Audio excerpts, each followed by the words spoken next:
you for joining us, whether you're joining us now or later. I am today excited because I'm talking with Siobhan, and she is the genius behind the Networking Hub. So we are going to talk about network marketing, because networking is it's a marketing strategy. And Siobhan has all the secrets, and she's going to tell us the in and outs. So how are you doing today? I am so delighted to be here, Claudia. It is, since we've met, I've got this real connection. And this is one of the interesting things about networking is I've heard a lot of people say, oh, I can't wait to get back to face-to-face. And I agree. I'm looking forward to that. Mm-hmm. They feel that you can't connect over online, but I disagree. I have made, with you and with others, amazing connections. And I do think you can read people through their body language, through their eyes, all of that. You can create those great connections and you get a synergy. So how am I today? I am on top of the world. Good, because I am on top of the world too, and there is place for a lot of people there. So let's get into the topic. Mm-hmm. One of the things that you and I have discussed in the past is how networking can help your marketing efforts, can help you to contact and work relationships with the people who would be good for your business, whether because they are clients or whether they can help you grow your business in different ways. But networking also has a bad reputation. For instance, I remember, and this is eons ago in my past lives, when I was in the US and I would go to events, I would have people standing in front of me and saying, hi, I am so-and-so, and I can do this for you. And they would shake hands and it's kind of, they were waiting to close a sales call or a sales. And of course, I am sure we have evolved since then, and and grown up. But the thing with networking is that nobody taught us how to network. No. So we are thrown there, and then what happens? If you are like me, if you throw me into a large group, I go into a corner because I love watching people do their thing. So I am like there, and then I go home. And not having network at all. No network at all. A lot of psychological knowledge about people that I might or might not use, but absolutely didn't use the networking opportunity. Mm-hmm. On the other hand, in situations like you and I met, which was through Lunch Club, mm-hmm. I have this one-on-one connection, and it kind of the magic happens. So we need to find what is our networking style, I guess, right? Yes, how we communicate. And do you know what? I'm going to take you back a little bit from what you said, Claudia, and that is whether it's for developing business or whether it's developing your career and growing your profession. The most important thing is to find the space and the style that works for you. So let me bring Simon Sinek into this, because he is an absolute genius when it comes to explaining things in such a layman's terms way. And recently he put out a post that said, or a video that said, if you're an introvert, it's like you wake up in the morning and you're gifted 5 coins, and every single interaction you have, you use one of those coins. So mm-hmm. It takes it out of you. But by the time you've had 5 conversations, you're zapped of energy, you've given your most, and you're tired. It's just a lot. You're depleted. You're depleted. Thank you. You are depleted. And then you look at the extrovert, and they wake up in the morning, they've got no coins, and you send them out into the world, and they network with lots of people, and they meet lots of people, and they have lots of conversations, and their energy builds and it grows. So they gain energy. And then you have those that are in between, and you have to know where you fit best, or what mode of connecting suits you best. So if you are an introvert, don't overplan your diary. Don't extend yourself beyond your ability, because you're wasting your time and the people you're connecting with.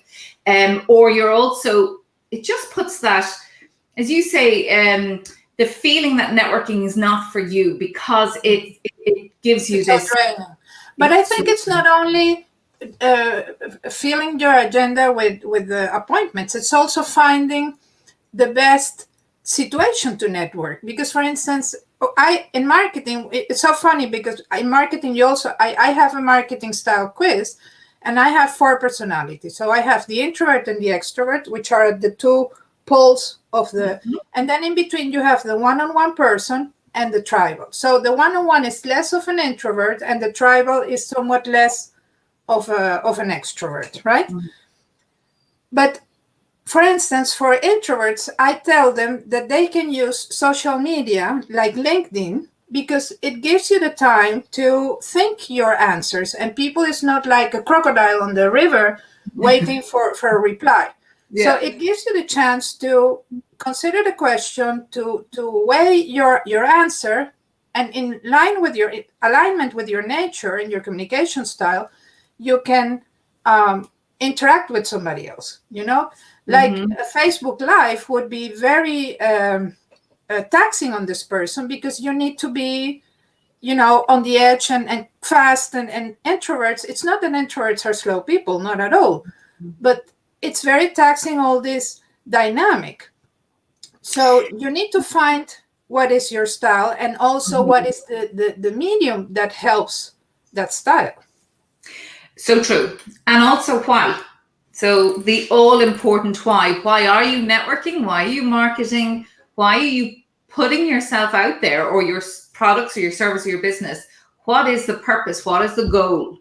And it's not that networking or marketing potentially slightly different, but networking is not about getting, it is about giving, as probably more so, to create that social capital, to create that your group of champions. And if you don't understand the purpose behind why you're networking, you're aimless, and that can be quite ineffective and a waste of your time, but also it's not helping you, and particularly your marketing. It's giving a wrong signal on your personal brand if you're not showing up with a very clear purpose and objective. But definitely your networking goals should be a reflection of your business goals. So if you want to achieve XYZ with your business, whether it is new clients in whatever number, more profit in whatever figure, becoming known, however you want to measure it, then you go to your marketing strategy and say, okay, how is marketing going to help me to achieve these business goals? And from my marketing perspective, networking is a tactic that you can use in your marketing strategy. So how is that networking? With whom should I be networking to achieve my marketing goals? And then again, so importantly, what you said, with a mindset of giving. Giving first, understanding what the other person needs or is about, or how can you help the other person. So the example you gave earlier on about, and you said eons ago, and I constantly reflect back to the 80s and 90s when I was first networking, and it was that case of, it was the old style of selling to you. That's what networking was associated with. Rather than going to ask, when you're being introduced to somebody, be interested more than interesting. Find out about that person, be curious about who they are, what their business is, what their needs are, because you've got to go with a mindset of, how can I help this person? Who do I know that it might not be me. I can't be everything to everyone. So who in my network do I know that might be helpful to this person? And I don't mean as a sale, and I don't mean as a referral, because referrals should take time, and they should be done with authenticity and genuine care and want. So let's look at it from a point of view of, how can I expand this person's reach through connecting them with the right people, or with the right social capital, with the right knowledge, with the right information. But you can only know that when you ask questions and you're intrigued, or you're interested in what they're about, rather than, I sell photocopiers, I could give you one. I have an offer, here you are. Exactly. But for instance, then again, going back to the styles, because this is something that has happened to me, and I see it also with other people. I am truly interested in the other person, and I am naturally curious. So I want to know what they do and what their challenges are in their business, etc., etc. And I find myself very often that the conversation revolves around the other person, and then the other person doesn't show any interest in you, and kind of the conversation comes to an dead end. Okay. So how can you, as a genuinely curious and interested person, guard your boundaries so that you don't spend the whole time talking to one person or talking to somebody who's not interested in growing a relationship, but it's only thinking about him or herself? You have a face that you didn't understand my example.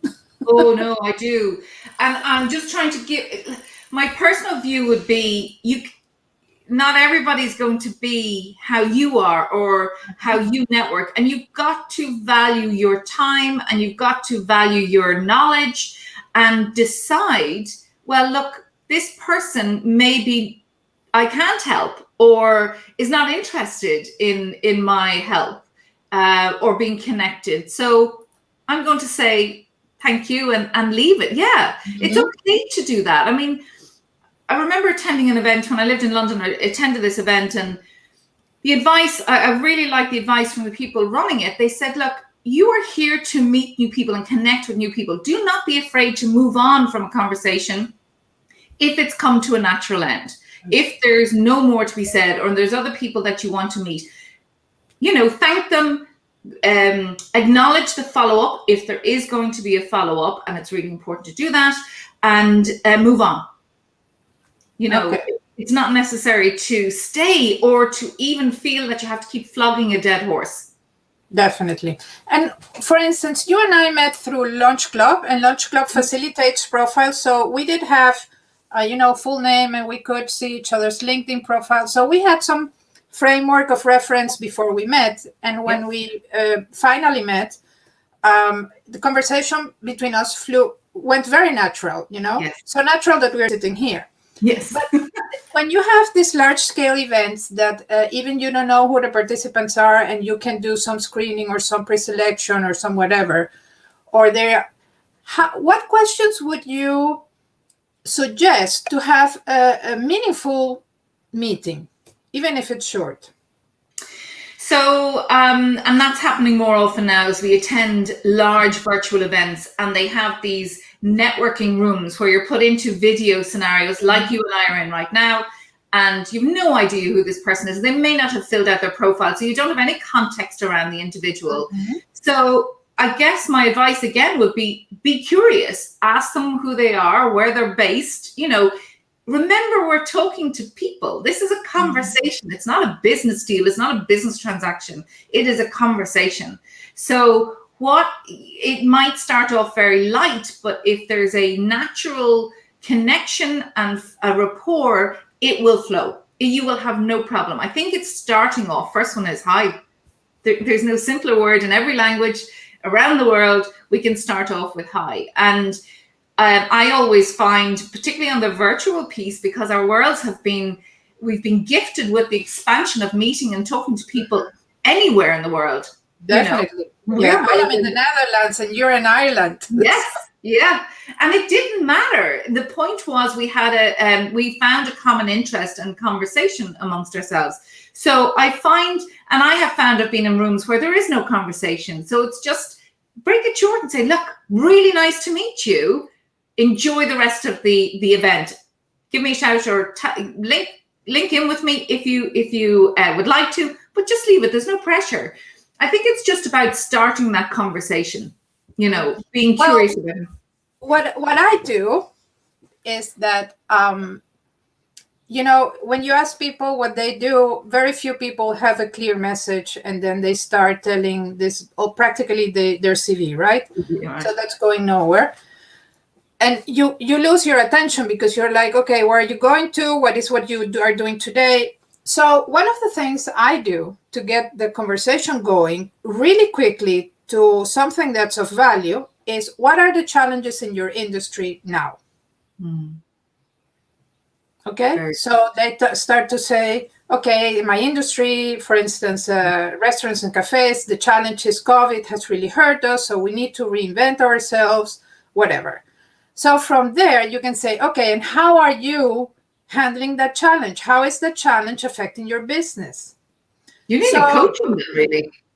Well, but at the same time, I get information that I can help them with, and you can go really quickly, very deeply, without the other person feeling you're invading or you're asking questions that are kind of private. I'm not asking about what is your profit or what is your turnover. But the moment you get them out of their own thing by taking them to what are the challenges in your industry? So you go like kind of a funnel. You go to the broad and then you can narrow it down. And then that's where you can see how you can help this person. And you did exactly that with me. I asked you what your challenge was. And you very, said, very helpful. Now, okay, so what happens, Claudia, when somebody says there are no challenges? So you have those people who are a little kind of, everything's all right in my world, everything's all right with our business industry, we have no challenges. Okay, what are the new developments in your industry? Where is your industry headed to? Which is the same question rephrased. Reframed. I like it. They're two good tips. Yes, definitely. And I tell you, you saw it with us. I asked you what your challenge was. Yeah. And I immediately found people that might or might not help you. But the thing is, I am helping you. I am connecting you to other people. So we are broadening our network of contacts. But at the same time, I know what's worrying you. So if your worry is in my area of expertise or in my area of services, I can, for instance, start sending you articles that are relevant to you, or put you in contact with other people and keep the conversation going in a natural way. And what you said, being genuinely interested and being so helpful.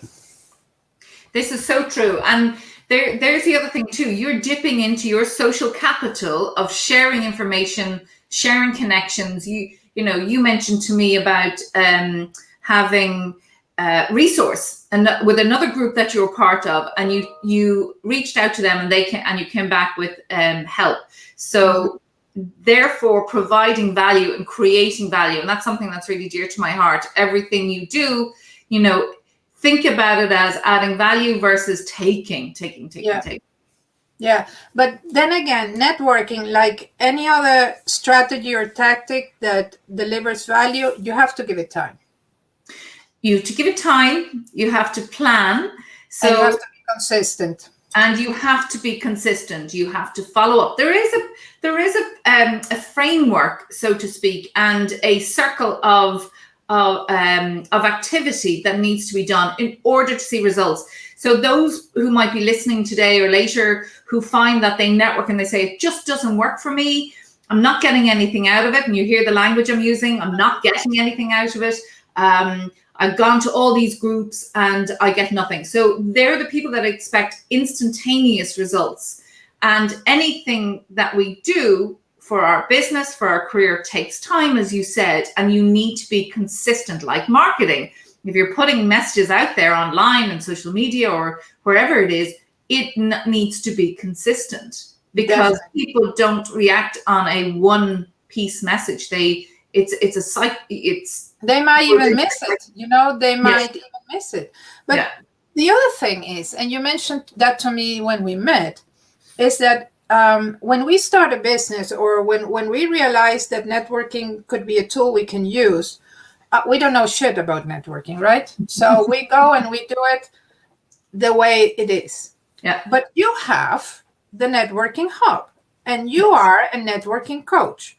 So how can you learn networking? Is it a mindset? Is it a framework? How do you help your people to be better networkers? So we have at the Networking Hub, we have what's called the Networking Academy, where we do courses on teaching people how to network for success. And you have people at different levels and they have different needs. But there is a formula. It's not a cookie cutter formula. It is whatever works. As we mentioned at the beginning of this session, there's introverts and extroverts, so different types of styles of networking. And it's about creating habitual practices into your strategy. One of the most important things, which is why you and I are talking today, is I'm constantly amazed, and this is where at the Networking Hub we're able to address this, where people don't engage their networking activity into their marketing plans. So into that process of what you're looking to achieve. What do I need? What are my gaps? So we look at people's networks, because there's often people go out and go, I need new clients. This is the first thing on people's mind, new clients, new business. And they've not yet looked at their current network to see what resources are in there. The best connections you have are the people who know and trust you, and who you've built a relationship up with, and they can connect you on and refer you or give you connections and resources. But also there's the other thing, what resources do you need? What intelligence do you need? What information do you need? And without knowing those core things, how can you know what you want from networking? And the other thing is, I think many people think, okay, it should come naturally from other people to connect me and make the connections in their heads that I can help so and so and so. And that's not the way it works, you know. If you're not showing up, though, not even my best friend can tell exactly what I do, because she's not my client, you know.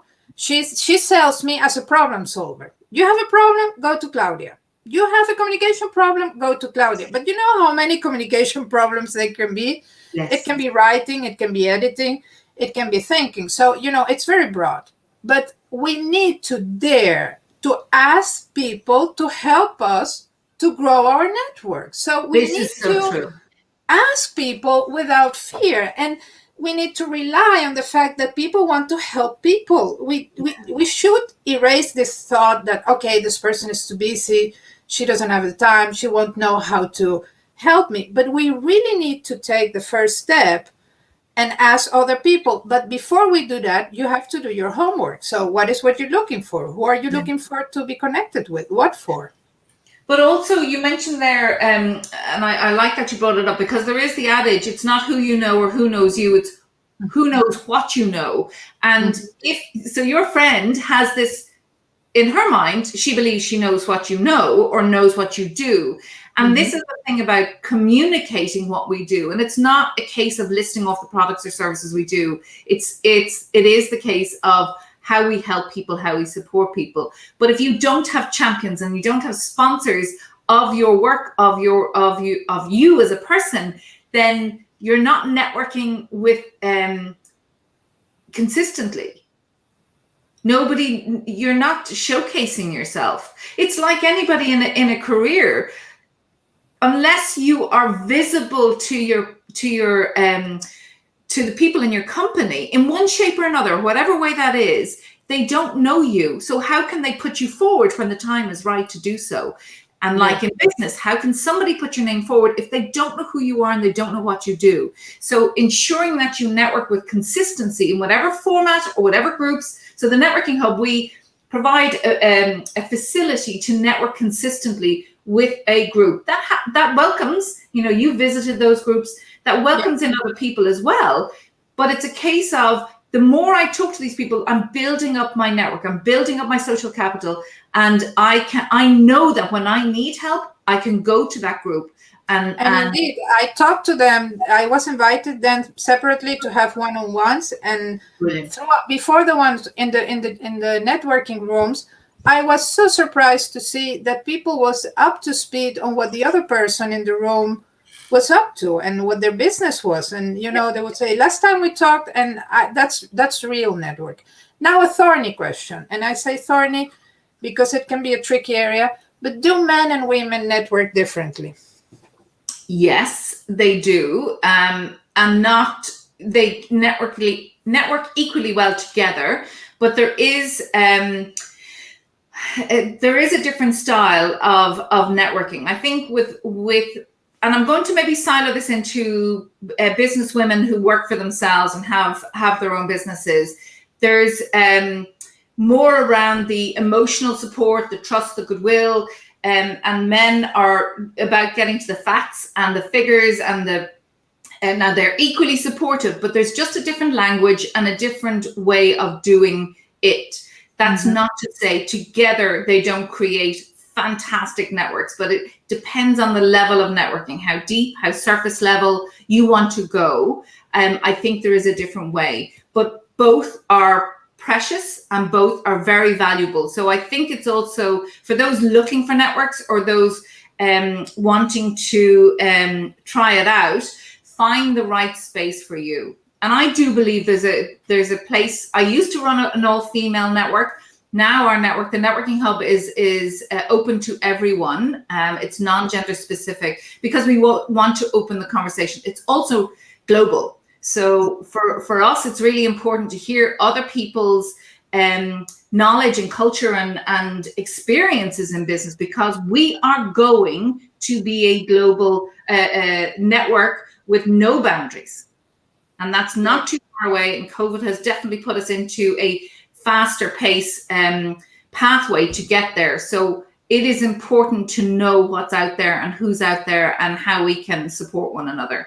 And so interesting, because we go global and it extends our network, but at the same time it stays a village. Because I remember when you divided the large group into networking rooms, I ended up with the other Dutch in the group.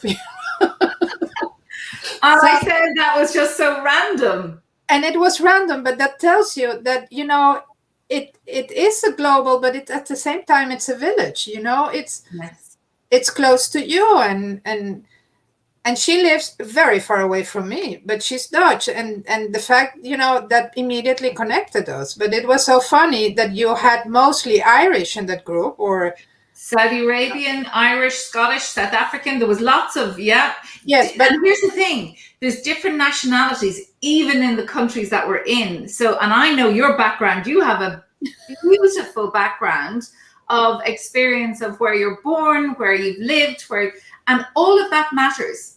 Yes, which definitely. Is as important in when you're speaking to people, find out what they know, because it's not face value.